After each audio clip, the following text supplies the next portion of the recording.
রাধে রাধে আমার প্রিয় পরিবার, সবাই কেমন আছে? আশা করি খুব ভালো আছে, আর আমিও খুব ভালো আছি। সবাইকে নববর্ষের প্রীতি ও শুভেচ্ছা আমার তরফ থেকে, আমার রাধা মাধবের তরফ থেকে। তো সবার জীবনটা যেন খুব ভালো কাটে, সুস্থ থাকে, আনন্দে থাকে, শুধু আজকের দিনটাই নয়, প্রত্যেকটা বছরের প্রত্যেকটা দিনই। তো তারপরে দেখো, আমি এখানে গোপসোনাকে তুলতে এসে গেলাম সকালবেলা। এটা সকালবেলার ভিডিও। তারপরে আমি ওকে তুলে নতুন ড্রেস পরিয়ে দেবো আজকে। উঠে তুলে এখানে আসলে একটু বসালাম ওকে, আমি আদর করে দিচ্ছিলাম, বাবা উঠো। তারপরে ওই যে আমার ছোট লাডলা, আসলে এটা এতটাই ছোট যে ওকে আমি না ওর সাইজের ড্রেস পাওয়া যায় না, তার জন্য আমি ওকে কালার দিয়ে ড্রেস বানিয়ে দিয়েছিলাম। তারপরে ওকে যে স্নান করে নতুন ড্রেসটা পরিয়ে আমি আসনে বসালাম। আবার দেখো, ওর ড্রেসটা কিন্তু ওর মামা এনেছিল। আর দেখো, এই ভাইটা কিন্তু আমার জন্য এতটা হেল্প করে, আমি বলবো যে রাধা মাধবের কাছে যেন ওকে সবসময় ভালো রাখে, সুস্থ রাখে।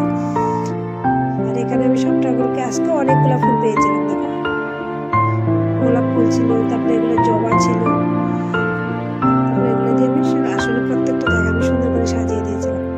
আর জানি না, আজকে কয়েকটা দিন ধরে আমার গোপাল সোনার কেন জানি মুখটা দেখলে আমার খুব মায়া লাগে, মনে হয় আমাকে দেখে হাসছে, আমার দিকে তাকিয়ে হাসছে, জানি না কেন আমার এমন মনে হয়। তারপরে আমি গোপাল সোনাকে একটু মিষ্টি খাওয়াচ্ছিলাম, আজকে বছরের প্রথম দিন, তার জন্য সবসময় দিই, তো তাও আজকেও দিলাম আর কি। আসলে আমার বলতে তো কিছুই নেই, সবটাই ভগবানের দেওয়া। তারপরে এই যে এখানে দেখো, তারপরে আমি ওর সঙ্গে একটু ভিডিও বানাচ্ছিলাম এমনি করে, ক্যামেরাটাকে এদিক ওদিক ঘুরিয়ে। আসলে নতুন নতুন যখন ড্রেস পরে না আর বেশি ফুল পাওয়া যায়, তখন আমার ওর সামনের থেকে ইচ্ছা করে না একটু দূরে যেতে। আমি বারবার ঠাকুর ঘরে গিয়ে দেখি কি করছে, বসে আছে।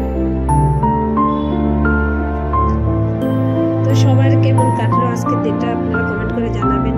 রাধে রাধে। আর ও হ্যাঁ, আজকের দিনে কিন্তু অনেক বেশি করে হরিনাম জপ করবেন। চলুন আমিও একবার করে নিই আপনাদের সাথে বসে বসে।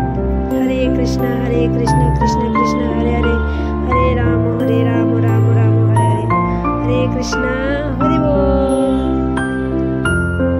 আসলে আমি রোজ রোজ ভিডিও করি, ভিডিওগুলোকে আমি ক্যামেরা বন্দি করে রাখার জন্য আমি ব্লগে আপলোড করি, কারণ আর কিছু মাসের মধ্যেই আমরা এখান থেকে ছেড়ে চলে যাব। আর আমার এই কথাটা যতবার মনে ওঠে ততবার আমার জন্য